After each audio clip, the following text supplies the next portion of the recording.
All right, so here we're going to talk about solving proportions. A proportion is when one fraction is equal to another. How did I get this relationship? If I multiply this fraction by 3 over 3,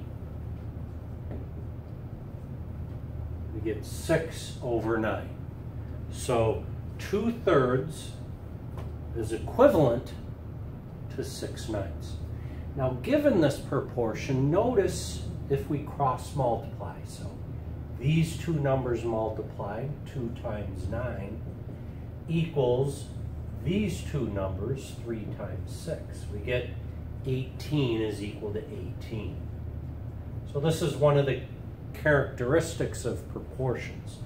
If two fractions are in proportion, when I cross multiply, that result will be equivalent. So with that in mind, let's solve a couple problems. So first, let's solve x over 2 equals 5 over 6. Pretty simple problem. Just cross multiply. 6 times x equals 2 times 5, which is 10. And to solve this, we divide by 6. Those cancel, and we get 10 over 6. Oops.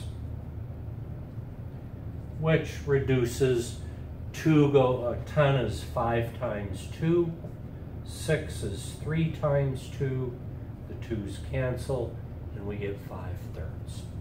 So x is equal to 5/3. Now let's do an example that's a little more involved, but the same idea. So let's say we want to solve 2x minus 1 over 3 equals x plus 5 over 2. All right, while we still have a proportion, one fraction is equal to one fraction, so we cross multiply. 2 times 2x minus 1 equals 3 times x plus 5. Make sure you use parentheses because 2 is multiplied by all of that, so that needs to be in parentheses. Same over here. 3 times all of that, we put that in parentheses to group it. Now we distribute on both sides. Here we get 4x minus 2. Over here we get 3x plus 15. Now we've got to take the x's to one side and the numbers to the other. What I'm going to do first is subtract 3x.